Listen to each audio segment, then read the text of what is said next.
Welcome to Sovereignty First, Tackling the White Possessive in an Era of Collaboration. This event explicitly takes up Goenpul scholar Dr. Aileen Moreton-Robinson's call for us to dismantle patriarchal white possessive logics that shape ongoing colonial capitalism here and in many other ongoing colonial and specifically settler colonial contexts. Thank you for joining us. So my name is Zoe Todd, and I'll be moderating today's event. I am a proud citizen of the Manitoba Métis Federation, and I live in Sq'ewqéyl territory on Vancouver Island. A version of this panel was originally submitted to the Native American and Indigenous Studies Association's meetings in Norway, but unfortunately there wasn't an opportunity for us to share it there. So with the help of Simon Fraser University's amazing public Square team, we reimagined it as this accessible public webinar, and we're so glad that you are here.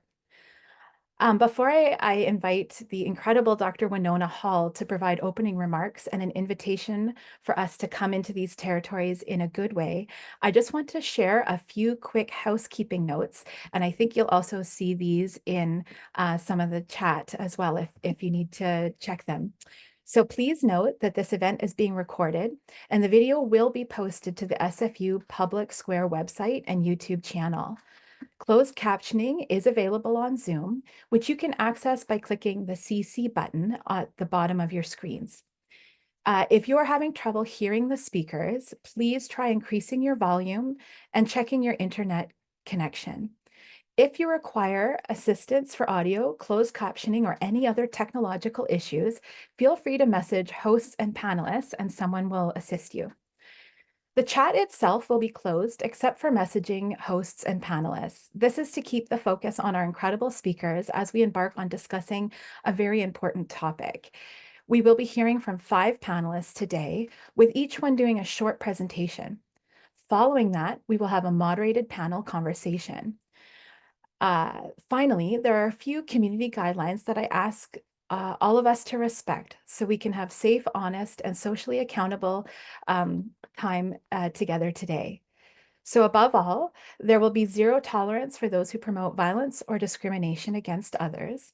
Anyone who incites harm towards other participants will be removed at the discretion of our technical team and moderator. We also ask that you don't assume pronouns, gender, knowledge based on someone's name or appearance. Please refer to people using the pronouns they provide. Practice self-care in whatever way you need to, and if you need to get up or take a break, please do.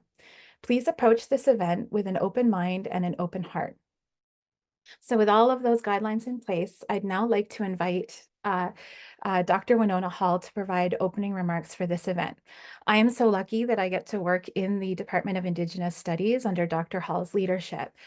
She is a member of the Sq'ewqéyl First Nation and is an associate professor and the chair of the Indigenous Studies Department here at Simon Fraser University. Dr. Hall is a mother to 3 young adults, Jade, Justice, and Alexis, and is the oldest granddaughter of Gordon and Blossom Hall. Her parents are Bob Hall Sr. From the Sq'ewqéyl First Nation and Donna Kickbush, who is a settler. And I just am so excited for you to get to hear from Dr. Hall because she is just one of the most wonderful people to work with and a brilliant scholar. Thank you. So I'm just going to dive right into my welcoming words. Latit, Sq'ewqéyl, Slat, Siaya, CM, Sq'ewqéyl, Sq'ewqéyl, Casta Sq'ewqéyl. Sequolama, Sq'ewqéyl, Casta Quiquilstam Qualamte Sq'ewqéyl.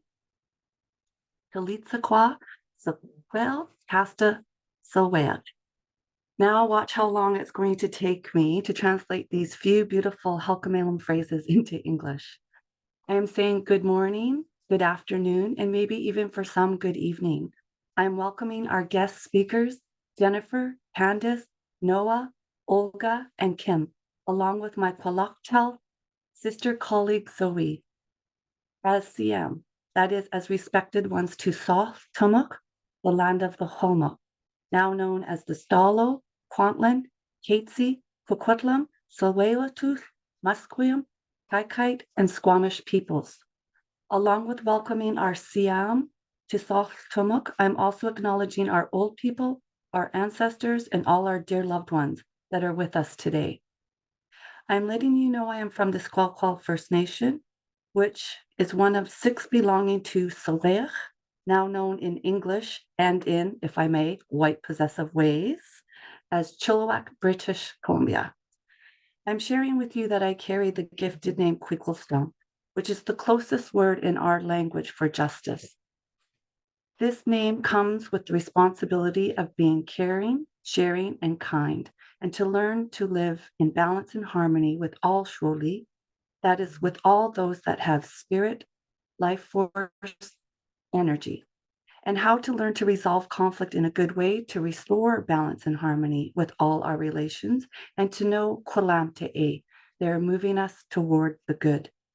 My ancestral name is Sq'ewqéyl, which comes from my Tomiach on my father's side of the family. The responsibility of this name is to stand on my own 2 feet and to always speak my truth. The reasons my family honored me with this responsibility after achieving a PhD and entering Western institutions as an Indigenous academic are crystal clear to me, and why I am so honored to be welcoming our guest speakers, our Siam, that are sharing with us today. I just know we are going to be hearing what may be hard but necessary truths for some, yet spirit food for others.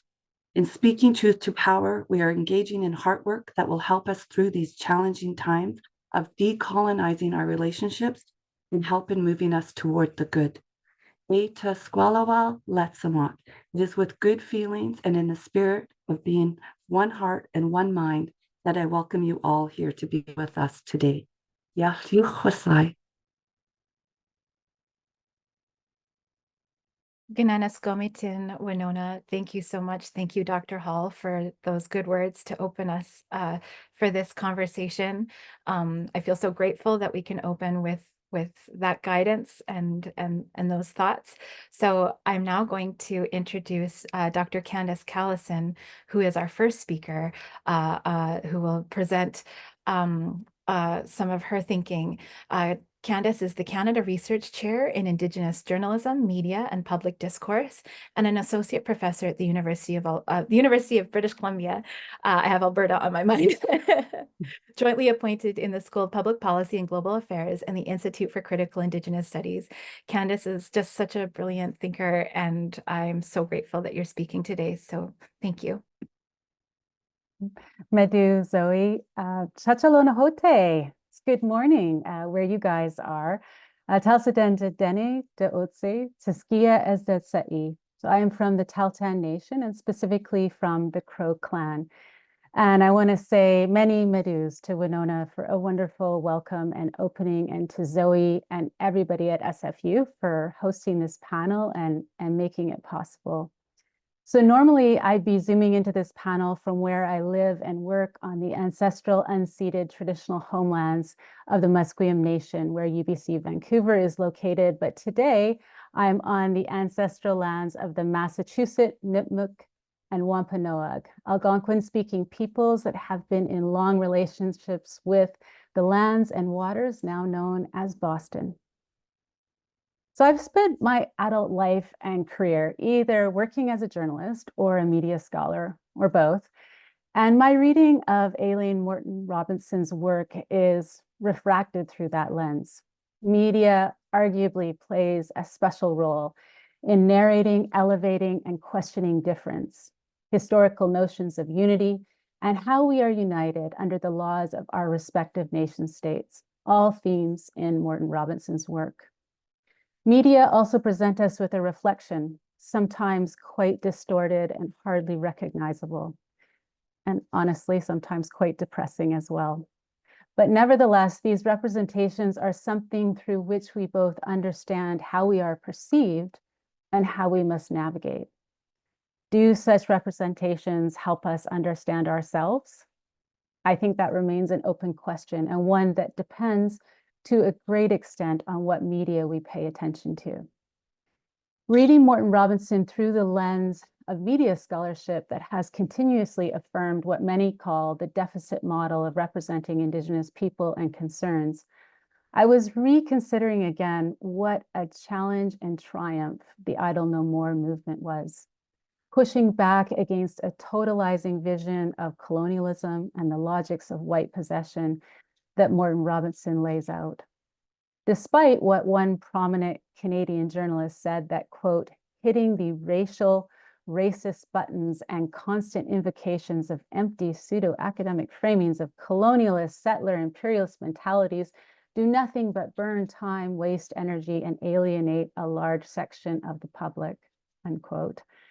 Idle No More created what Alfred Hermida and I have referred to as a kind of middle ground, in which Indigenous perspectives flourished, rose to the top through retweets on platforms like Twitter, when it was excellent and functioning, questioning and elaborating what a truly shared sense of history might look and sound like, and what it might also demand in terms of respect for Indigenous sovereignty and long relationships with lands and waters that predate Canada. APTN was the first, and for a time in the beginning, the only major media to report on Idle No More. In many ways, my thinking about what Indigenous journalists do differently and the need for Indigenous experts to be considered the experts on their own lives and histories is informed from my thinking about and with many of the Indigenous movements that have emerged in the last 30 years, from Kanesatake, or what's often referred to as the Oka crisis, through to the Wet'suwet'en land defense. These movements have been concurrent with the rise of Indigenous people working in media, transforming and countering narratives about Indigenous people and offering accounts of what Moreton-Robinson calls the, quote, omnipresence of Indigenous sovereignties. If you haven't seen the new film Yinta, I highly recommend it as a way to understand the Wet'suwet'en land defense that has seen Wet'suwet'en and Indigenous people arrested, journalists detained, and supportive action across Canada in the years leading up to the pandemic especially. It also gives the deep background that I can't give in my short talk today. I want to take my remaining few minutes to talk through a media story that I think has special relevance to our discussion today. In early 2020, as media began to cover both national actions that were taking place in support of Wet'suwet'en and the land defense itself in Wet'suwet'en country, a side debate emerged among journalists that you might have missed if you weren't a keen media observer. The initial story in the Toronto Star was about whether to call those participating in these actions land defenders or protesters. That initial story drew on myself and another academic as experts supporting and explaining why a non-Wet'suwet'en Indigenous land defender who had been arrested, as well as a representative of the Union of BC Indian Chiefs, were asserting that land defender was the appropriate term. This set off a journalist based here in Vancouver who was angry at me for my support of this term, perched as I was at a journalism school and therefore having some credibility as an expert on the matter, that, quote, what Indigenous people are trying to get across, and I'm quoting myself here, is that they have been in long relationship with land and waters that they are on, and that long relationship is why they had to move into a defense mode or a protective mode. I think that by calling Indigenous people mere protesters, it really erases the long relationship that they've been in with lands and waters, but it also erases the long resistance that they've had to all kinds of moves by governments and corporations to dispossess Indigenous people of their land and to limit their ability to give consent, unquote. This quote from the Toronto Star article in particular set off an angry set of tweets with many journalists participating in response, and the range of responses generally supported the term protester instead of land defender because it was perceived as neutral and fair. Now, we did an episode of Media Indigenous on this, and I've written in a forthcoming edited book about the experience, but what I really want to get to here is the utility of these terms. If we read Moreton-Robinson's work through such a term, we see that what is perceived as fair is also a non-recognition of sovereignty and of relationship to land that is ontologically, epistemologically, and axiologically different. In other words, how we are part of, in kinship with, how we know and value our lands is not merely because Indigenous people stand against government policies, but because of the obligations and responsibilities that flow from all of this. And here in BC, this is not distant talk. not where there have been successive Supreme Court decisions affirming Indigenous title and the need for Indigenous communities' consent, two of the most prominent and important being the Delgamuukw decision in the 1990s, which pertains directly to Wet'suwet'en land and title resting with hereditary chiefs, and the Sq'ewqéyl decision in 2014. Not only that, but the ruling NDP party at the time did what Moreton-Robinson might consider the ultimate in virtue signaling by legislating UNDRIP, a fact which did not stop them from also sending in the RCMP to dismantle Wet'suwet'en land defenders in order to make sure the Coastal GasLink pipeline was constructed. In BC, unlike the rest of the country, 2/3 of the province is not covered by treaty, and the story Moreton-Robinson tells about Captain James Cook not getting consent has perhaps special relevance here then too. So what does land defender offer us in contrast? First of all, it is a term with a much longer history than the media stories about Wet'suwet'en land defense. You only have to think back to Defenders of the Land, a movement that emerged in the wake of Idle No More and that Arthur Manuel and Ronald Derrickson discuss in their book, Unsettling Canada. It's also deeply connected to coverage and Indigenous thought that emerged out of Standing Rock and Mauna Kea. In major media coverage of Mauna Kea, it's notable that journalists used protector and protester interchangeably because those encamped on the Mauna referred to themselves as protectors. Defending and protecting presents a different starting point with different kinds of questions that begin with history and relations, questions which often turn traditional notions of the foundations, history, and credibility of the state upside down. Not only that, if we follow Manuel and Derrickson or Noelani Goodyear Kaupua's formulations of how to think about acts of protection or defense, land defense and protection as conceptual terms and terrain emerge out of Indigenous ways of seeing and knowing, out of relational frameworks.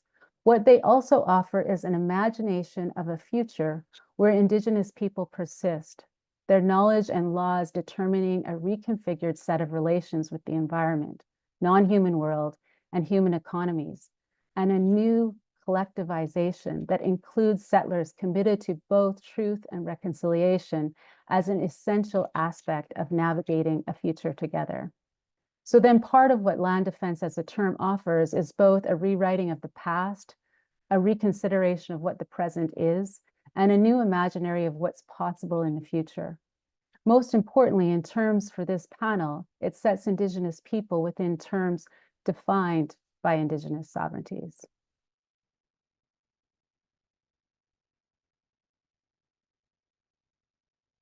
Thank you, Candace, for grounding us in those relationships to land and those ongoing responsibilities all Indigenous peoples have, and also for grounding us in sovereignty. I think that is going to be a theme throughout all of the speakers in one way or another, and it's a theme that I think we can't talk about enough in this current juncture in global politics and specifically politics here in so-called Canada. So our next speaker is Jennifer Brown, who is an assistant professor of anthropology and Alaska Native Studies at the University of Alaska Southeast in Ketchikan, Alaska, and is pursuing her PhD in anthropology from the University of Pennsylvania. I'm really excited to hear Jennifer's good words today. Everyone on the panel is brilliant, so you're going to hear me keep saying another brilliant speaker, but truly everyone is so brilliant. And Jennifer, just thank you for sharing your thoughts with us today. All right. Well, first of all, I wanted to thank Zoe and Olga for helping to put together this panel and to recognize the people on whose unceded territory this presentation is originating from. So thank you, Dr. Hall, for your introduction. I'm currently in what is now known as Southern Southeast Alaska on Tlingit Ani, and I'd like to acknowledge and give honor and respect to the traditional landowners, the Tantaquan and Sanyaquan Tlingit elders, and the past, present, and future generations of the Tanyaquan and Santaquan. I'd also like to recognize my own ancestors in Kaigani Haida territory, presently known as Heidelberg on my father's side, and on my mother's side in Norway before I start. This paper arose really from research early in my professional career, and though my research topic really has shifted since then, I welcome the opportunity to revisit this through the lens of the white possessive in Aileen Moreton-Robinson's brilliant work, since it seems to bring together some of the threads that I had struggled to resolve. In today's talk, I'd like to discuss public health as a site for the white possessive, using historical examples of research carried out in what is now known as the U.S. state of Alaska. These research studies highlight the nature of the white possessive in Alaska, where Alaska Native people are considered to be both a natural resource and part of the contested landscape of the U.S.'s so-called last frontier, a frontier shaped by ownership and possession, having once been claimed by the Russians and then sold to the U.S. The militarized logic of the possession of Alaska by the U.S. federal government moves to justify and forestall Alaska Native land claims, seeing the strategic geographic location as a place to stake a claim to the north and protect against future incursion from other nation-state powers, culminating in the Alaska Native Claims Settlement Act of 1971, which extinguished Aboriginal land title in exchange for the establishment of Alaska Native corporations, which now held the title to 44 million acres of land and almost $1 billion in exchange for extinguishing that title. The private ownership that was part of this settlement, now owned by corporation, means that it's not held in common, and there is thus no sovereign Alaska Native territory, although there are current court cases pushing against that. And there is one reservation in Alaska in Metlakatla, which is several miles. I can actually see the island from my window over here in Ketchikan. There's a lot more to this story, and as I started to write this paper, I got a lot more background information, but I wanted to push through and go along with the theme to stay on time. And I'm going to move on to the purpose of this paper, which is to discuss public health as a site of the white possessive. So the state of Alaska has been historically positioned as a natural laboratory, with the seemingly untouched last frontier offering the opportunity for scientists, doctors, and the military a chance to understand the effect of colonization on native bodies, the cold on military bodies, and the impact of industry on previously untapped wilderness areas. Throughout the Cold War era, health research provided jobs and healthcare to Indigenous and rural communities in exchange for bits of body in the form of serum samples, along with exposure to radiation and dead viruses through studies like the controversial iodide-131, which I'll touch on again in a moment, and the hepatitis B vaccine trials. So in Alaska, rumors persist about the government's use of radiation on populations that are now burdened by cancer. While there's no evidence of the US actually irradiating individuals on a grand scale, the Arctic Aeromedical Laboratory's thyroid function study, it's a bit of a mouthful, during the 1950s is an example of the germ of truth that's contained in rumor. This study, which included 102 Alaska Native men, women, and children from the Northwest region of Alaska, and 13 members of the Air Force, required volunteers to take capsules containing a radioactive nucleotide of iodide-131 in order to test the function of the thyroid gland in extreme cold. Alaska Native participants reported they believed they were receiving medical treatment by taking part in the research study, and they were never told the capsules were radioactive. Though the research team took cares to inform the participants about the purpose of the study in their native languages, they later claimed there was no way to express radioactivity to their potential participants. This study was the subject of a congressional inquiry, which concluded that the informed consent process was flawed, and participants later received an apology from the Clinton administration. This study demonstrates the use of Alaska Native people as part of the landscape that U.S. soldiers would need to overcome in order to protect this newly owned land. Alaska Native people were not viewed as individuals who could benefit from health research, but rather a resource to be mined. Moving on to another example, a headline from the front page of the New York Times Science section in January of 1980 proclaimed that alcohol plagued the Inupiat population of Barrow, now renowned as Otokvikat. Though in less delicate wording, they pretty much used a racial slur in their headline. This was under an article about the mating habits of tortoise and next to an article about air traffic safety. This article detailed the results of a study conducted by researchers from the University of Pennsylvania in the far north city of Barrow, Alaska, among Inupiat people. The research team, in a national press conference held in New York before the results had been released to the community, noted a 72% alcoholism rate and declared the community, quote, a society of alcoholics facing extinction, end quote. This report was revealed at a moment when the U.S. oil industry was making decisions about financial investments in the community and had significant consequences for the village's economy and the willingness of the community to engage with outside researcher in the future. Though Barrow is an isolated community, the impact of the study traveled through Alaska Native communities statewide and through time to the present day. The message being, even a well-intentioned biomedical research study designed to detail social problems within a single community may allow global political interests to encroach upon tribal sovereignty and local economies. This is significant since Alaska is seen as a place of extraction. It's seen as a place for gold, as a place for oil, as a place for trees, as a place for fish. Finally, in my final example, 26 years later, a similar message was echoed in the headline from the New York Times. DNA gatherers hit a snag. Tribes don't trust them. This is in 2006. Research team's project, also from the University of Pennsylvania, not ironically, coincidentally, to uncover migration of ancient humans through genetic analysis has been halted through the intervention of the Alaska Area Institutional Review Board. Genetic research in human migration and ancestry has uncertain implications for establishing or destabilizing Indigenous identity and tribal sovereignty. However, the DNA of Indigenous communities is needed to provide genetic researchers in fields like anthropology, public health, and medicine the raw data necessarily to continue their work.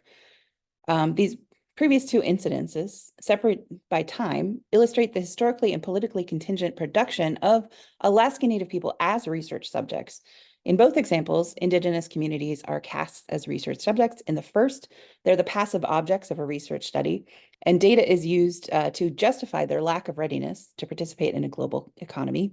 And in the second, Alaska Native people actively refuse to be cast as research subjects without due consideration of their agency as a productive source of raw data and the possible political and economic ramifications of their participation.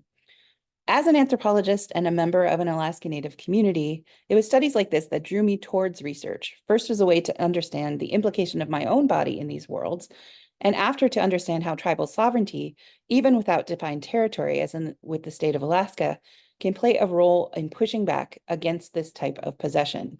Not the possession of land in these cases, but the possession of our very bodies and material. Research on Alaska Native bodies was always premised by the idea that understanding these bodies would impact how our bodies would adapt to a cold environment. The underlying premise being that this land would be occupied and made useful through development, military operations, and disease prevention. Thank you. Thank you so much, Jennifer. Those are some very painful and harrowing examples of white possession in public health in Alaska, but I think are relevant and resonant to many people in the room today because similar cases have taken place across so-called Canada and in other Indigenous territories globally as well. So thank you. So our next speaker is Dr. Olga Ultargasheva, who is an associate professor and senior lecturer in social anthropology at the University of Manchester in the UK. Olga is an Indigenous scholar and a member of the Siberian Iveni, and over the last 15 years, she has been engaged in a number of anthropological and cross-disciplinary studies exploring human and non-human personhood, Indigenous childhood and youth, climate change, resilience, and adaptation patterns in Siberia and the American Arctic. And it was Dr. Ultargasheva who gave me hope as a PhD student in the UK, who modeled what Indigenous sovereignty and scholarship can look like in the colonial heartland of Britain. So thank you, Dr. Ultargasheva. Thank you, Olga. We are so excited to hear from you. Thank you so much. So it's my huge honor to be part of this amazing panel. And I thank you so much for your perseverance and for your insistence on continuing with this event despite our rejection. Tonkeri marganduk ayavri hanyanduk ay inengich, Zo, Candice, Kim, and Noah and Jennifer. Over recent decades, the demand for collaborative research partnerships with Indigenous communities has surged. This rise is partly a response to calls for decolonizing academic knowledge production and improving ethical standards in research involving Indigenous communities. It is also driven by academic institutions and funding bodies that seek more diversified approaches to global climate change, which disproportionately affects vulnerable populations. Although these collaborative initiatives are often well-intentioned, they are frequently co-opted by neo-colonial institutions. Instead of fostering genuine partnerships, they become a means of accelerating institutional impact aimed at accumulating financial capital and gaining governmental support. These trends have led to a rapid formation of research collaborations that rarely prioritize the needs of Indigenous communities. Genuine knowledge co-production is sidelined in favor of institutional practices priorities. As a result, these efforts fail to realize the potential for meaningful collaboration and instead perpetuate bogus partnerships. The focus on impact acceleration institutional gain obstructs the development of the real collaborations that are urgently needed. Furthermore, projects that place collaboration at the center of their agendas often fail to critically reflect on the limitations of conventional scientific methods. Instead, these methods, operating with a tunnel vision, perpetuate epistemological extractivism, which continues to reinforce the coloniality of Western knowledge systems. This raises critical questions. How and why does the intention to collaborate transform so easily into the extraction of knowledge and the opportunistic exploitation of Indigenous intellectual and cultural resources? Why do seemingly well-intentioned collaborations, after receiving research funding, revert to reproducing the colonial practices they were meant to challenge? Why do attempts at shaping true knowledge co-production rarely, if ever, reach fruition? Throughout my career, I have been involved in numerous collaborative research projects, serving in various capacities, from research assistant to postdoctoral researcher to principal investigator. Yet, even in my position as a researcher with a doctorate, I found myself reduced to Indigenous informant by white Euro-American colleagues. During my postgraduate and postdoctoral years, I generously shared personal stories and observations based on my lived experience with classmates and colleagues whom I considered friends. These stories were later used in their publications without any acknowledgement of their origin and without my consent. Most of my classmates came from white middle or upper middle class backgrounds, primarily from Europe, United States, and Canada. To say that I felt betrayed when I realized how instrumental my experiences had been for their academic gain is an understatement. But perhaps the most disturbing aspect was how they chose to interpret and represent my stories for their academic audiences. My personal experiences, those of an Indigenous person, were twisted into tales for consumption by the same, appropriated for their ethnographic subjects in far-flung parts of the world. As I read their ethnographies, I became increasingly unsettled. Not only had they used my life and the lives of my family without consent, but they had also transformed our experiences into tools for their own theoretical arguments. I had always sensed that they were not listening to my stories out of friendship, but I could never have imagined the extent to which my family history would be exploited. These so-called friends were preying on our reflections and experiences, treating them as a ready-made material for their academic pursuits. Their work became a means to explain the reality of the other, while maintaining the divide between themselves and those they studied. In retrospect, it is clear to me that my experiences were misused, violating the trust I had placed in these colleagues. This violation represents a profound form of neocolonial treachery that is still embedded in academic knowledge production today. Despite the appearance of symmetry in our relationships, the underlying colonial dichotomy persisted. As an Indigenous person, I remained the other. My colleagues, many of whom were white middle-class anthropologists, framed their interpretations of my stories within dualistic conception of nature and culture. In their view, as an Indigenous subject, I was seen as nature, to be treated and analyzed by the academic discourse. This construction of the other allowed them to assert their position as the same, entitled to speak and interpret. The exclusion of Indigenous subjects from the same, particularly those of us who do not belong to the wideness of the academic space, has been a persistent theme in my career. My experience of unbelonging has shaped my understanding of the deeply flawed nature of the knowledge production system. This system operates by extracting Indigenous experiences, commodifying them for academic gain. Surrounded by this obsessive possessiveness, I have chosen to reject being consumed by it. Instead, I have pursued my own intellectual path, centered on pushing back against the theft of Indigenous stories and challenging the colonially inflected interpretations of Indigenous life experiences. This rejection aligns with Audrey Simpson's concept of ethnographic refusal.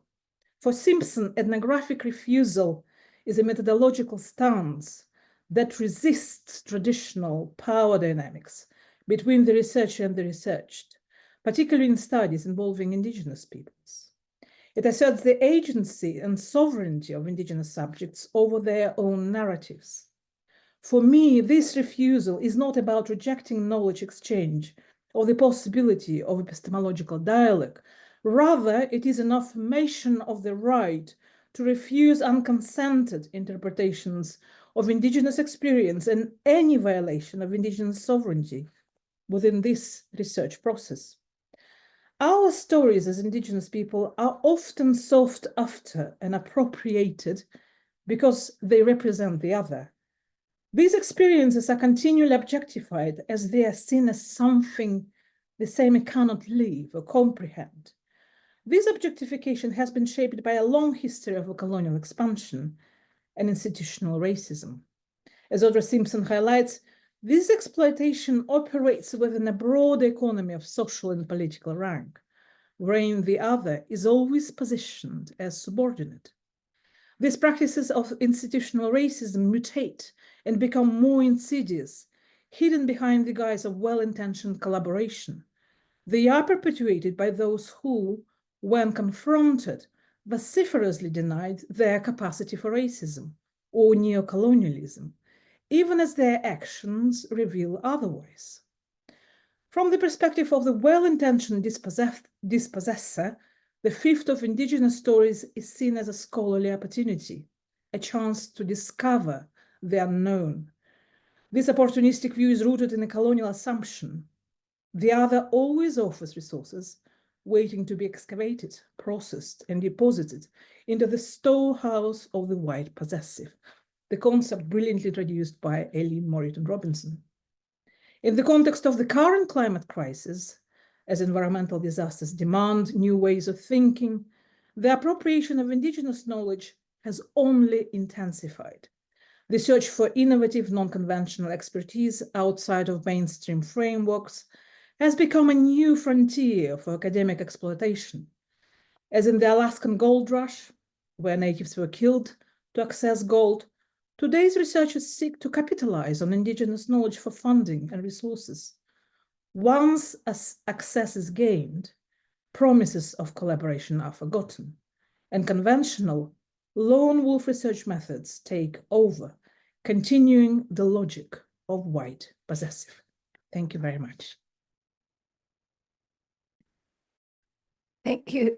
Thank you so much, Olga, for that really powerful and evocative explanation of your own experience of white possessive extraction within the academy. I think that I'm so grateful this is recorded because I think there are a lot of scholars out there, Indigenous scholars and racialized scholars from other communities that have experienced that, and your story is really important for them to hear. So we are now going to invite our next speaker, who is Dr. Kim Talbert, Sisseton Wapitan Oyate, who is a professor and Canada Research Chair in Indigenous Peoples, Technoscience and Society at the University of Alberta. And much like Olga, Kim, it was your work that pulled me out of the white possession that I was languishing through and under in anthropology in the UK. And it was coming to your work and your Indigenous STS work that really showed me that there were ways to come into critical Indigenous studies and never look at anthropology again. So Kim, thank you so much. I'm really looking forward to your presentation. Thank you. I have 10 minutes, right? Yeah, 10 minutes. Okay. Try not to overstay my welcome. Well, thank you, Zoe. I have a lot to say about anthropology, so maybe we can talk later. I'm going to jump right into it then. I'm talking about self-indigenization or Pretendianism today. Maybe you won't be surprised. And I want to talk about its voracious appetite to possess. In its quest to feed itself resources after its pronatalist and nationalistic imperatives to reproduce upon the land, in its search for medicine to ease its, quote, ennui with whiteness, to speak authoritatively in a stolen land, and to release itself from complicity with colonialism, settler society has constituted this idea, this thing called native or indigenous identity. With the relatively recent rapid appreciation of this object, settler society seeks again to disrupt First Peoples relational networks, that is, our emphasis on belonging to a network of relatives or to the people, capital P. Settler society continues to live, work, and theorize to diminish our actual living. They never cease working to find new ways to disrupt our kinship networks, erase our self-governing structures, and possess the sustenance of our lives. In this case, they turn our networks of relations into the individualistic object to be possessed, identity. Turning relatives into an object is very convenient for settler society. The concept of indigenous identity is not only lucrative for the individual seeking to own it, the concept is also lucrative for settler society's corporate and university institutions as they solidify its construction via genetic research and the marketing of genetic ancestry analyses produced from that research. Those analyses, those corporate products are also fed by the brain power of university scientists who dip their hands into corporate research too. This is in part dependent on earlier efforts of settler society to possess First Peoples in even more material ways. The genetic tests your family genealogist purchases to look for the Indian in your family tree were made possible in part by less than consensual blood draws by researchers and doctors in earlier eras when there was little consideration given to informed consent by First Peoples. That blood, the DNA, and the data derived from the bodies of our relatives and ancestors circulates globally today through the labs and sits in the freezers of researchers who are not governed by First Peoples laws and norms. They are governed by colonial state norms that were deliberately crafted to replace our norms and societies upon the land. Finally, whether one takes a genetic ancestry test or not, these services exist to bolster claims that are regularly made with or without them. The widespread Indian in the family tree myth emboldens many people to check a box that enriches the university research institution and other settler society institutions in yet another way. The box checker bolsters settler society's multicultural inclusion credibility too. They can claim to have finally included Indigenous people in the form of non-Indigenous people who play Indian. It is the white possessive all the way down. The phenomenon of self-indigenization is its latest equally creative iteration. I'm going to turn now to more of a historical explanation of how we got to here, where Pretendianism has moved to the fore in settler society's strategies to take for itself every last thing. So I propose, and I draw on my love of horror films, on Patrick Wolf's work published in the Journal of Genocide Research, and I, of course, draw on Foucault. Some of you will be able to tell. When I propose that self-indigenization combines indigenous elimination with reanimation of the nearly dead. Remember, settlers are very creative. So I've also turned repeatedly to Philip J. Deloria's work to understand the long history of settlers' need to belong and speak authoritatively in this land. Deloria quotes writer D.H. Lawrence in their description of an unfinished and incomplete US-American consciousness that has produced an unparalleled national identity crisis. A conversation about where Canada overlaps with the US and where it might differ, and I think the overlap is considerable, would be an interesting conversation. So to return to Lawrence, he saw the Indian as at the heart of American ambivalence. Savage Indians served the settler as oppositional figures against whom one might imagine a civilized national self. But the Indian is also coded as freedom for the settler. So wild Indianness is equally attractive. This sets up what Phil Deloria has called a dialectic of simultaneous desire and repulsion, like that pull me, push me relationship that some of you were in, not me, but some of you. So Deloria explains, and I quote from him, "The indeterminacy of American identities stems in part from the nation's inability to deal with Indian people. Americans wanted to feel natural affinity with the continent, and it was Indians who could teach them such aboriginal closeness. Yet, in order to control the landscape, they had to destroy the original inhabitants. Half-articulated Indianness lurks behind various efforts at American self-imagination. According to settler nationalist ideology, it is inevitable that Indigenous peoples are always dying in the face of Western civilization. We see this in health, education, social welfare, and scientific discourse. Yet Indigenous existence remains crucial for settler existence and settler state coherence, and for the production of the multicultural citizen subject. This produces a conundrum. And the settler state addresses that dialectic of desire and repulsion that Deloria writes about by bringing Indigenous peoples to the point of death. This is ongoing. We see this in their institutions, while preserving or resurrecting us within the colonial state's body, within its institutions, and in the bodies and lives of individual settler state citizens. This is how Pretendianism and settler claims to our identities are so clearly related to their property claims to our blood, our bones, our children, and our land. Even while settler nationalism works to produce the death of Indigenous peoples via centuries of violence, the Indian must simultaneously be made to live within the settler body politic. So you can see that settler science and its laws are pretty ghoulish. So are individual citizens who would drape their ontological skeletons in the vanished metaphorical native skin, clothing, and accoutrements, and their final assumptions of our so-called identities. So I want to expand on a couple of final notes in my last few minutes. I want to critique the two I words that I have already implied are problematic. First is identity. I was asked by some institutional administrator in the last year if I self-identify as Indigenous. I laughed and I said, I try not to. Just because the settler state and its citizens are preoccupied with Indigenous identity as an object that they have created through their statecraft and their sciences, that does not mean that that is what we are talking about.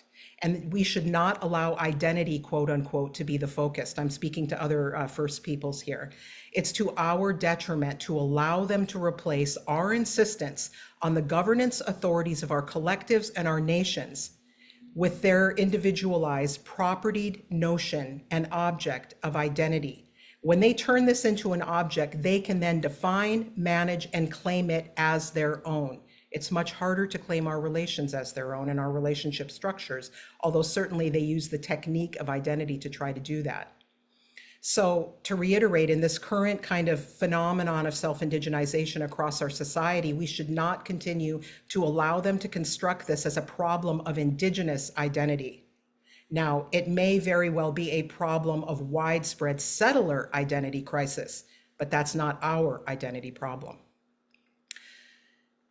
Related to identity, they also make claims of rights to privacy around that.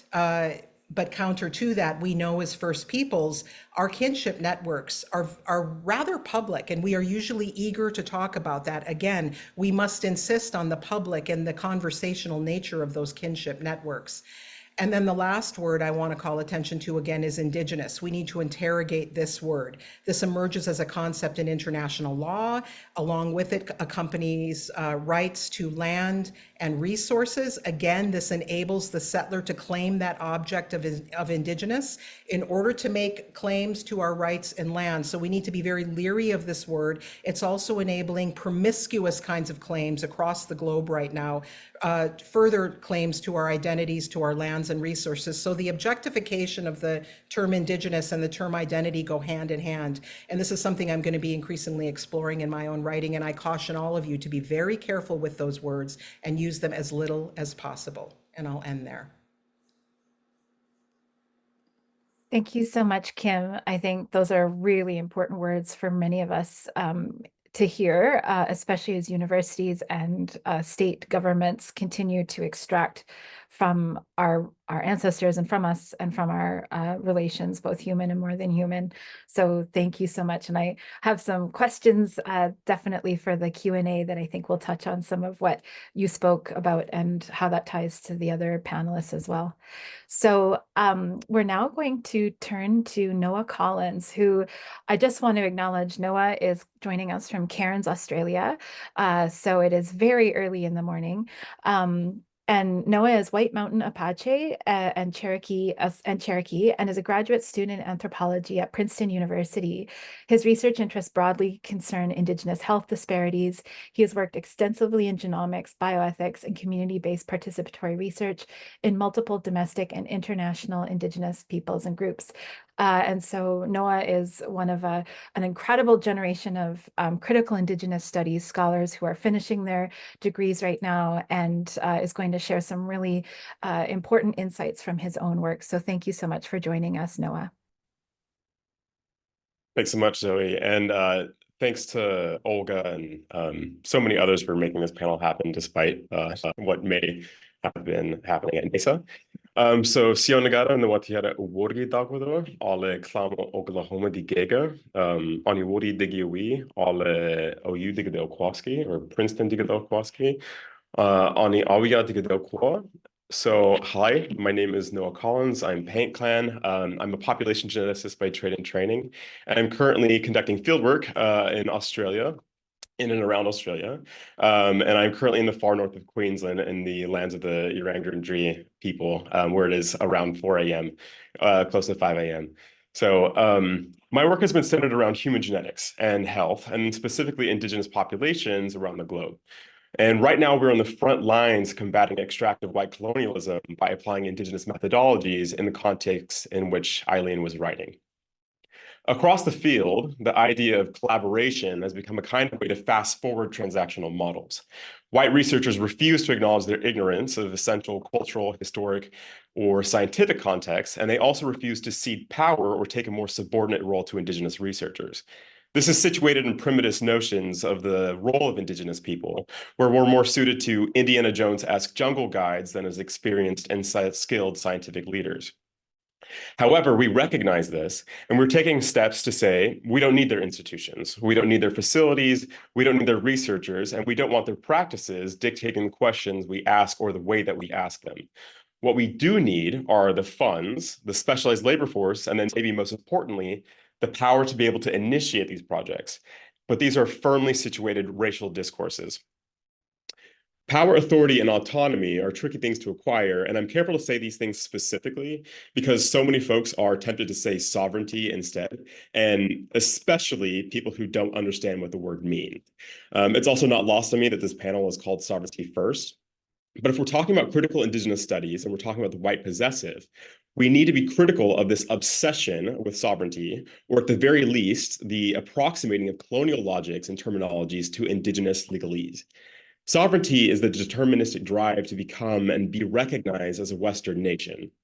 Now, I am not naive. I realize that we as Indigenous people exist within a context of colonization, and the current best method is to press to be recognized. But that recognition comes at a cost, and cost is a process of self-colonization that Glenn Coulthard and so many others have talked about for a long time.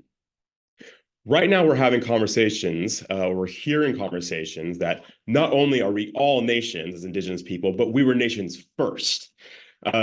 No, we were never nations because the system of nation relies on the dispossession and racial and cultural dynamics that are absolutely oppositional to many, many Indigenous ontologies.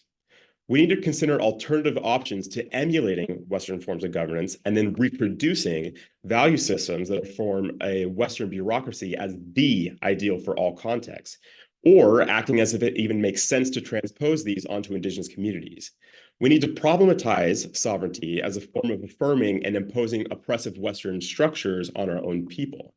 And this is especially true for the biomedical or genomic context, which are firmly predicated on white notions of power, wealth, and authority, and the abuse of that power through treaties, agreements, collaboration, and promises.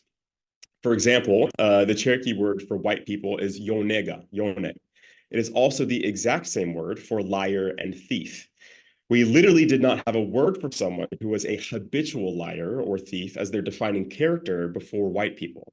And this was established through an extensive interaction of history, making agreements, collaborations, exclusively through a system in which we were never intended to be on equal terms or standing.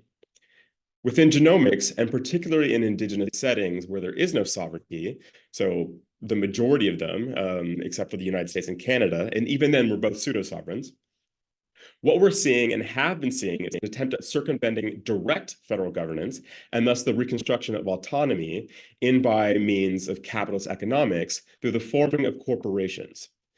These Indigenous corporations establish partnerships with private institutions or companies to gain benefits through benefit sharing models. And for 99% of history, there have been no benefit sharing models in genetics research schemata. So what benefit sharing is a legally binding agreement that says, because we've taken and used your samples, your genomic data, your blood, your hair, whatever it may be, these are important objects and each have significant value, we will give you 4%, 2%, or less of the potential billions of dollars of profit. So this product, which is based off of extracted data and materials that are the culmination of your entire ancestral lineage, are being itemized, and then white researchers are either providing you with an authorship on a publication or potentially up to 4%. This is the highest number that exists within private companies for benefit sharing, and I encourage you on your own time to take a look at what companies consider to be equitable benefits of participation. So that's one option. Or you work with public institutions, you have your data made open source, or used to create health interventions in which you have no oversight and do not even have the potential to benefit from. And the public institutional route is considered a good alternative to working with colonial nations. So that should inform you about the ongoing context of white possessive genomics. These genomic processes and projects are also typically only extant in extremely racialized contexts.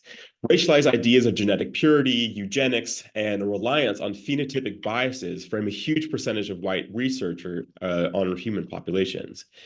Trying to avoid admixture leads to avoiding certain indigenous groups entirely in desperate searches of pure breeds. And this is an actual thing said to me by a white Australian geneticist. Even though we have programs like Tractor, which is specifically designed for doing genome-wide association studies in admixed population structures. So I'll wrap up my time because I am the last speaker, talking about where that leaves us right now. Within my current work in Australia, I assert that because of the extreme and ongoing dispossession, as described by Aileen, Indigenous peoples have been actually able to avoid biomedical and genomic abuses on the widespread scale of other countries. So even to this day, there are 2, maybe 3 Indigenous genomic data sets of statistical significance across the continent. A place with the longest cultural continuity on the planet, a place where populations have been adapting, surviving, and excelling for over 65,000 years. And there's obviously more value to just these examples, but this is some of the biological framing. So this avoidance is because of the dispossession and the racism that they receive. This is because Aboriginal and Torres Strait Islanders were never seen as human and were viewed as part of the environment in a larger collection of biological oddities and never considered to have biological resources worthy of extraction. Ironically, this has provided current Indigenous researchers with the ability to take control of genomic contemporary efforts and to enact science outside of exclusively white possessive paradigms. Indigenous researchers here are generating funds, training students and workers, ensuring community buy-in and interest, and establishing projects that prioritize community benefit and develop infrastructure.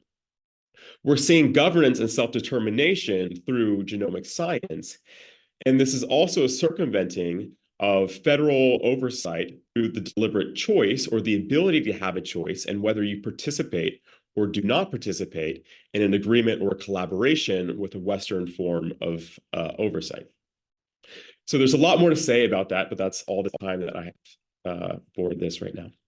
Stay tuned for the dissertation. Thank you so much, Noah. Thank you for providing us those really concrete and material examples of what's actually going on, and also reminding us of the stakes of what it looks like as we navigate these systems that have been imposed upon diverse Indigenous peoples. And I'm really looking forward to the Q&A. So yeah, thank you all of our speakers for sharing your work and research and your thoughts. We're going to move into a moderated question and answer period now. So I invite Wenona, Candace, Jen, Olga, Kim, and Noah to join us. And I'm going to do my best. We have 30 minutes, so I am going to ask us a couple questions. And I will maybe, we could try doing a round where I just go in the same order that we spoke. And if you have anything to add, you can add it. But if it starts to get really animated, we can also do it where you can put your hands up. And just a reminder to the audience that we won't be taking questions from the audience today, just to allow us to stay on time. But you will be able to watch this on YouTube after, and you can share it. And it is hopefully also thank you to the intrepid efforts of Media Indigenous incredible founder, Rick Harp. He is also planning to turn this into podcast. So you'll be able to access this entire panel in other forms later as well.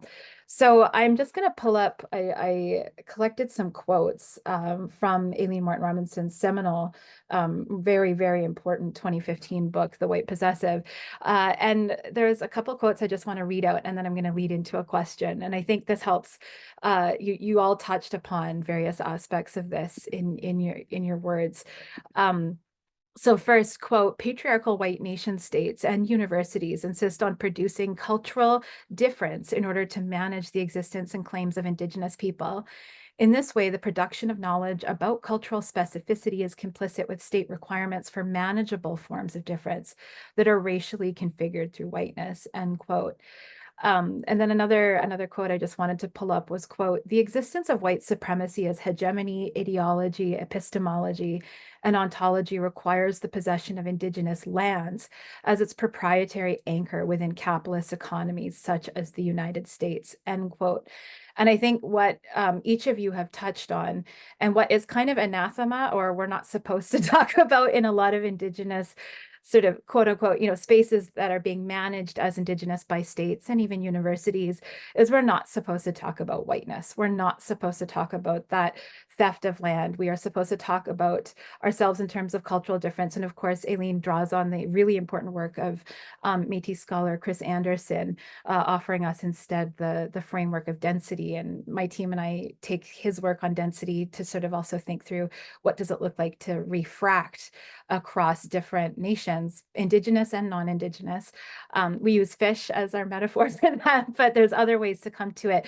But I really like Chris's thinking on density rather than cultural difference, because cultural difference is produced by the colonizer. They used anthropology and other means to delimit what that difference can and should look like, and then impose terms upon which to decide who is human, who is non-human, what is nature, what is culture. So my first question is, in each of your presentations, you spoke to various colonial structures and systems that currently continue to reinforce white possessive logics across different homelands, different collectives.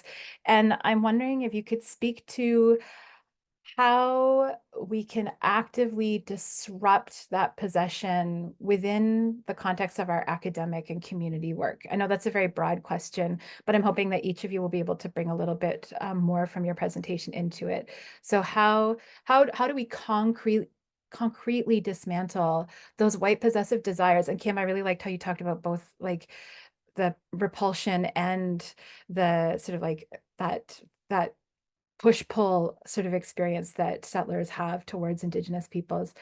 So I hope that question is helpful and clear, but what do you think are some of the concrete things we can do within our current work to actually disrupt those white possessive desires and impositions and violences that are normalized every day across different settler colonies? Are you wanting to go in order? Yeah, so I'll I see you can go ahead. Yeah, first. Go ahead. Okay. Well, I mean, the story I told about whether to go with land defender or protester is very much about disruption. You know, in the longer form piece I have about this, I talk about, you know, having been a former journalist, you never want to be the story.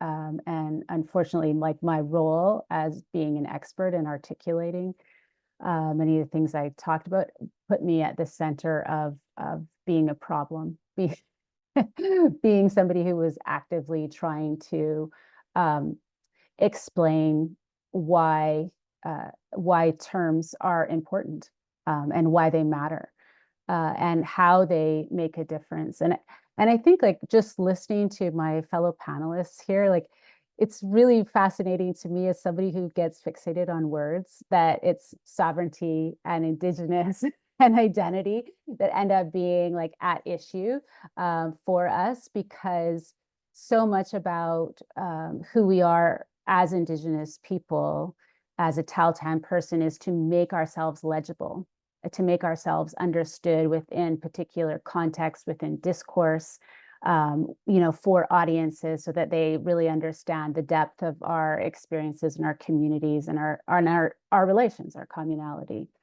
And so, you know, for me, those terms end up being quite useful. But I think among Indigenous scholars, we do have to have the critical discussions about it. Like, I absolutely understand why and how an organization like UBCIC, the Union of BC Indian Chiefs, uses sovereignty, right?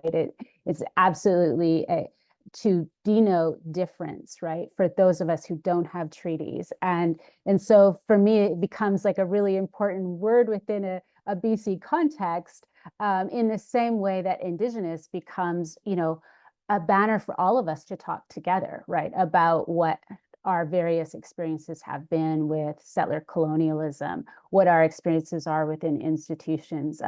So I really think like reading Moreton-Robinson and the way that she talks across the US, Canada, Australia, New Zealand is really actually quite valuable and part of, you know, what brings us together to talk through these issues. But yeah, there is like a carefulness that's required, particularly when we're in conversation with each other and we're not in conversation with each other enough. I mean, that is what's so beautiful about, you know, Zoe and Olga originally organizing this panel, right? And the experience that I often have with Kim and Rick Harp on Media Indigena. So yeah, I mean, I hope that answers the question. I'll stop for now. Thank you so much, Candace. Does anyone else want to jump in? Jennifer? Sure. I'll jump in. My answer is going to be smaller because my work has now kind of been localized and thinking on a community level, as opposed to the broader work that I did when I was more interested in public health and Indigenous research ethics. I will say I started out after undergrad working for South Central Foundation, which is a tribal organization up in Alaska, that was pushing back against people doing research on Indigenous communities and instead generating what topics they were interested in focusing on in their community, which was an interesting place to be, because they had to act within the restraints of funding mechanisms with the federal government that are asking for certain things.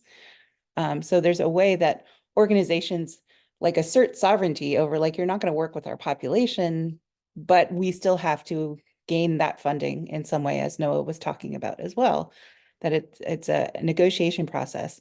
As I've come back to my community, my research has been led by the discussions I have with community members, both Native and non-Native, in Ketchikan, specifically with regards to fears around climate change, and thinking about the weird things that are happening around us. And that has really kind of directed the work that I do, speaking to and pushing back against possession, which for me, it's my small rebellion against the white possession that exists within academia, is being able to do projects that are intensely meaningful within a very local context, and speaking less to a broader audience where my work might get out widely, but might also not have much of an impact on the community that I work with.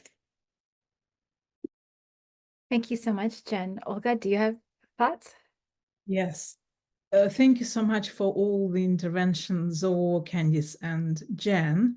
I think uniting a team for all our talks was definitely the practice of theft. You know, how we, all of us in all sorts of forms and shapes, we experienced and witnessed theft, you know, colonial treachery, and that is getting so pervasive and getting so insidious that it's, and our job as scholars is to identify and actually point and shed light on those practices. And what I agree with Aileen Moreton-Robinson, I think I love her discussion of this metaphor of this is mine, you know, this is mine. Captain Cook came over to all those indigenous territories and said, no, this is mine, you know, all of this is mine. So our job is to say, this is not yours, and it has never been so, you know. So, and that's, I think, quite often something that I find as a everyday necessity to remind, you know, in the writing, in my classes, and in the research I'm doing. And what I love about these events that you, Zoe, and kind of me, I mean, I kind of went into the background, but initially both of us were proposing this panel. I love this occasion where we actually, this rare occasion to see and experience and to hear this amazing affinity, intellectual and actually, I mean, speaking of Jen, you know, Jen, who is based in Alaska, Siberia is just across the Bering Strait, and although we are from different continents, we basically speak of the same themes, you know, climate change and all these white possessive practices have been in Siberia pervasively and constantly, and what's happening now is also atrocious because lives are being lost and coercively sent to the war, which has got zero connection to indigenous issues whatsoever. So, and to some extent, I agree with Kim. Of course, we all have to be very careful when it comes to discussion of indigeneity, because indigenous can be also misleading as a term. Yet what I see now in our panel is that in indigeneity and indigenous related discussions are also pointing at the polity, you know, something that we care about and also something that we share. And this allows us to discuss and share this space of exploration of this human experience and now non-human experience too, because this is what we find common in all our discussions and research. Okay, thank you. Thank you, Olga. Kim. So the original question was, how do we work in the academy to disrupt the white possessive in our own work? Right. One of the things I've really learned in helping critically train Indigenous scientists, so scientists who are Indigenous scientists trained in normative science disciplines, but you know, through our summer internship for Indigenous peoples in genomics, or saying we add and saying Canada, this kind of critical Indigenous studies training. And one of the things I've learned is to make the distinction between an inclusion paradigm and a building Indigenous institutions paradigm. And some of that involves getting away with what you can get away with. I mean, the university or the feds may fund us, or foundations may fund us because they're interested in equity, diversity, and inclusion, and they can have that. But that's that's only like that's like the little jumping off block to where we really want to go with the money, you know, that they're returning to us, not giving us. And so I think ultimately we are aiming in our programs to train Indigenous scientists to support Indigenous governance, or the governance of First Nations, Métis, Indian communities, tribes, whatever you call yourself around the world. I do try to use the language that is not politically correct everywhere, but is politically appropriate in some places. In order to, because this to me is the point of training Indigenous scientists. It's not to rainbow up the lab at the university, which that can happen too. And we have our own scientists in the university with their rainbowed up lab. But ultimately it's about producing scientific capacity to inform Indigenous governance and self-determination, whatever kind of word you want to use and whatever legal paradigm that you're in. So to me, that's what I view as my work. I'm not working for tribal government anymore or national Indigenous organizations like I used to, but I'm in the academy helping support the work that they do. And science is central to governing. In this world, and it's central to governing. We need our own scientists and our own scientific advisors. So that's how I view myself, as disrupting white possession of our institutions. Thank you so much, Kim. Noah. Yeah, I mean, there's not much else to be said from what everyone has already touched on, but I think the through line for all of our work is that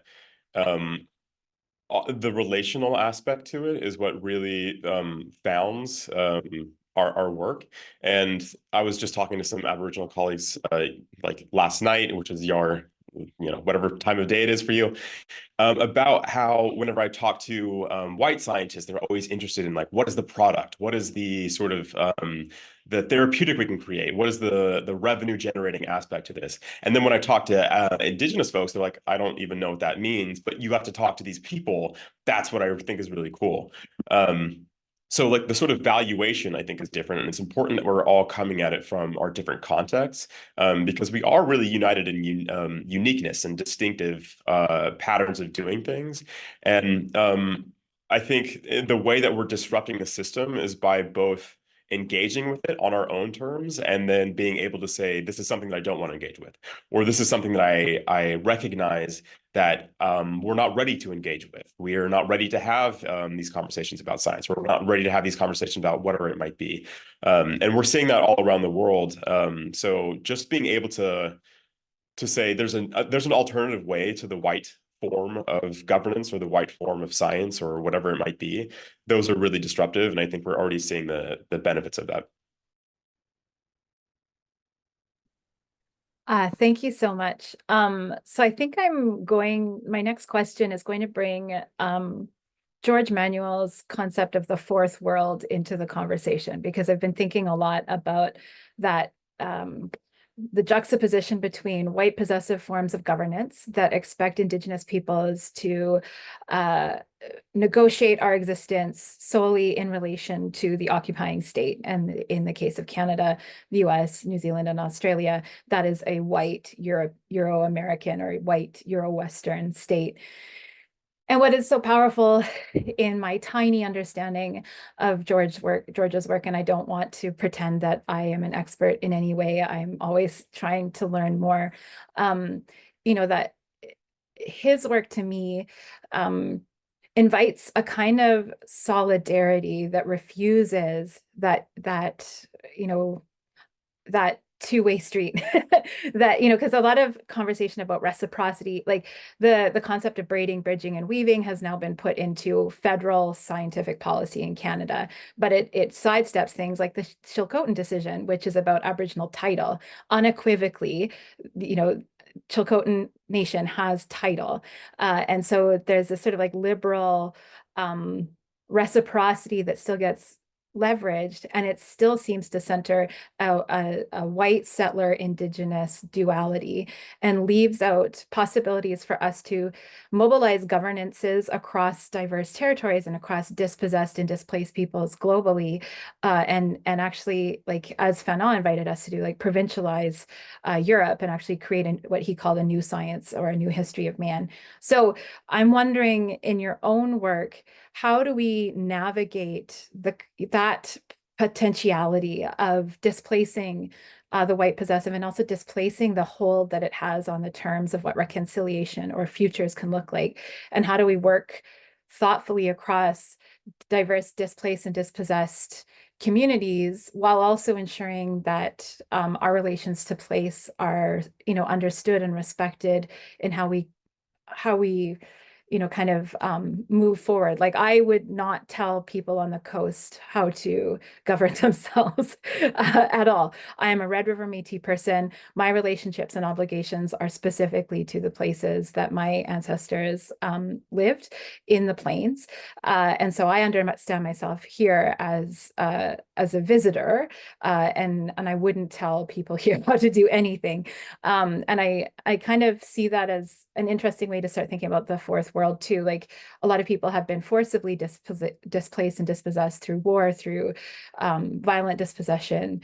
And I guess this is a sort of a selfish question, because I want to know how do we actually mobilize these relationalities without centering Euro-Western governance? So I guess we could go in the opposite order. And so Noah, do you want to go first? Yes, yeah. So how do we mobilize relationalities that don't center like whiteness? Okay. You know, it's different in every context, and it feels like a cop-out answer, but that is the answer. And if we were to assume that Indigenous people are the same or will react the same in every context or to every issue, that would be, part of the white possessive. Indigenous people have different systems of engaging, even within the continent, especially within the continent, there are different forms of governance, there are different forms of relating to whatever the issue might be. And I think providing Indigenous people with the power to enact that form of governance or whatever that system might be is really, really crucial. And I think that's the really hard part, but it's also sort of the optimistic thing about, white society will collapse, or like this is an unsustainable path that we are on in terms of capitalism and climate change. But as Indigenous people, we're thinking well beyond the next 10 years, right? We're thinking about 10,000 years, 1,000 years in the future, and being in perpetuity of both place and with our people. So I think by utilizing the way that we're already thinking across the world, like I would never talk about my own context as the way to do things here in Australia. And that's how I relate to people, right? Like they are also seeing that I'm not imposing my own views. I'm asking them, what do you want to bring forward? Or how are the ways that you see this done appropriately in your population? So in genomics, it looks like, we might not take blood samples, we might not do this at all, or we might try to find a different way that's respectful, or maybe there's some education. We might need to create words in your language that explain this concept in a way that your elders would be able to like understand it fully, so that way they can give informed consent. There's so many different ways to go about doing this, but if we're never given the opportunity, if we're always told like there's only one form of communicating with Indigenous people, or like this is the best practice, this is the framework, and you can just transpose this onto every community, I think those are where we really get into issues. Thank you so much, Noah. Kim, do you have thoughts? I'm not really clear on what the question is. You started out talking about braiding knowledge. Are you saying that paradigm is centering the settler? Yeah, so I guess in my experience, it has explicitly centered settler relations. So, it's a lot of white scientists who are coming to the table saying, like, we are braiding, and their interpretation of braiding, as I've experienced, is you are braiding to the white settler state. And I'm wondering if, like, can we disrupt that in a more expansive way to bring in a plurality or disrupt even the state through braiding? So the braiding knowledge thing is kind of like inclusionary. It's inclusionary. It might be reconciliatory, and then our participation in it is basically acting like the Native Studies Service Unit to the settler discipline, which we get called in to do a lot, right? As this is one of our complaints in Native Studies. We have our own research program, but we're always called in to be educate the settlers. Where I was, I think that's a really interesting conversation. And what I was thinking, and you brought up reconciliation, and I think about Adam Gaudry and Danielle Lorenz's definition of reconciliation in their alternative article, where they're saying that that is not a two-way street. That is on your shoulders, settler society, right? You're the one that needs to learn and change. Like that's not our thing, but we do get called in to help. I think for me, the kind of more really robust definition of reconciliation is they learn, they change, and that goes back to Indigenous governance, or whatever First Nations, Métis, Inuit, Tahltan, Dakota, whatever governance, right? Ultimately, I mean, I don't mean to be a broken record, but that's what I come back to, and all roads lead to there, which is how you displace the settlers' authority. They can stay, but they need to come under somebody else's governance. And is in the little ways, eventually the big ways. Yeah, that's probably not an answer to your question, but that's what but I want to have this braiding knowledge conversation too, eventually. Yes, I mean, we should have another panel on that and we can invite all sorts of great people. But yeah, like I'm very appreciative of your thoughts. Olga. Yes, thank you, Zoe. To some extent, I think because coloniality has been, to some extent, also, as I said, mutating, right? It's also changing its faces and shapes and gets into further aspects of all sorts of facets and elements and components of Indigenous communities and societies. What I think, in my view, the extremely important task is to prepare future generation for furthering questioning neo-coloniality and doing it in such a way that is basically that would enable them to push the project of decolonization further. To some extent, decolonization is such a complex agenda because every single society, every single culture that has been colonized have responded to colonial subjugation in their own way. So there is never one homogeneous answer to quite a complex question, what one should do at specific situation.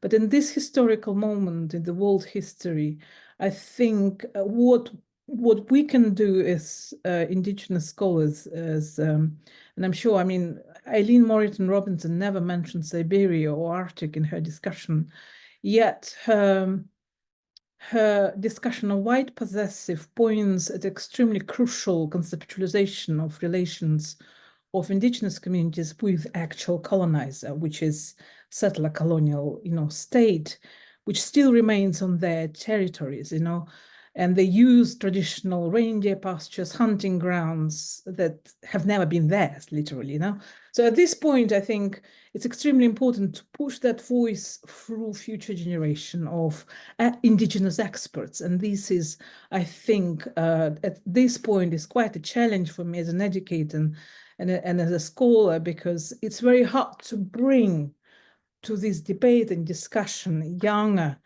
youth, Indigenous youth. I mean, I'm speaking about Siberia, but I'm sure in North America, and I've seen it with my own eyes and spoke to them, there is plenty of talented and promising Indigenous scholars, including Noah, So that is why I've always invited him to all sorts of panels and events to ensure that we have a voice of future, our future promising scholars and intellectuals. And there's so much depends on them as well.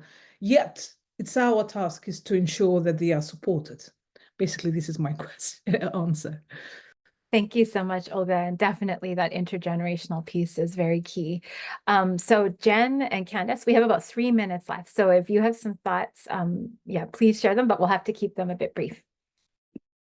I'll go very quickly because I don't have a lot of depth to add to this conversation, but I do think, going off Noah, there is a need to look at individual communities and tribal groups, which brings some complications to it. Especially here in Southeast Alaska, tribal communities are very much engaged in the type of governance that is structured by, like, the IRA, right? They have IRA constitutions, they work in that way, and they work within these systems. So how do you push back against white possession when it's kind of built into the governance system that now exists and has for many years? And then speaking to braiding really quickly, my earliest experience as an undergraduate was working on a conference where we were tasked, the Indigenous students were tasked with coming up with a name, and the only one they accepted was braiding knowledge. So I always think of it as like, it's that flair you add to the braid. That's what the Indigenous knowledge is adding to often these scientific conferences. But thank you, Jen. Candace. Okay, well, I will attempt to add one little bit of flair.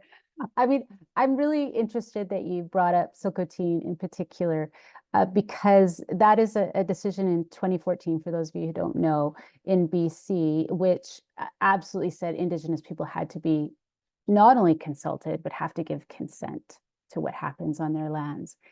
And the big loophole in it is that if any other nation claims a part of those lands, then there's a whole bunch of question marks and a whole bunch of bureaucracy that comes into play.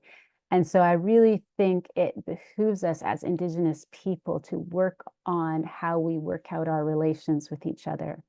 And to me, that's a big disruption of having the colonial state, of having institutions organize us. How do we organize our relations with each other? Thank you, Candace. I think that's a perfect note to end on, that invitation for us to enact forms of diplomacy across Indigenous nations, Indigenous peoples, collectives that have been displaced and dispossessed. So that ends our panel. I am so grateful to all of you for joining us. So I just want to thank our speakers, Wenona, Candace, Jen, Kim, Olga, Noah. Thank you to SFU Public Square for hosting this, for holding my hand through the last several months and making this all technically possible. So I just want to say that you can stay in the loop with SFU Public Square's upcoming events by following them on social media at SFU Public Square across all platforms, and they are constantly putting on incredible events.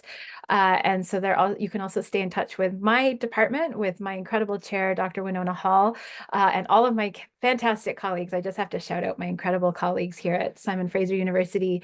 And we are at SFU_INDG on Instagram, Facebook, and Twitter. This event was recorded, and we will send out the video as soon as it is ready. And thank you again, and have a great rest of your day.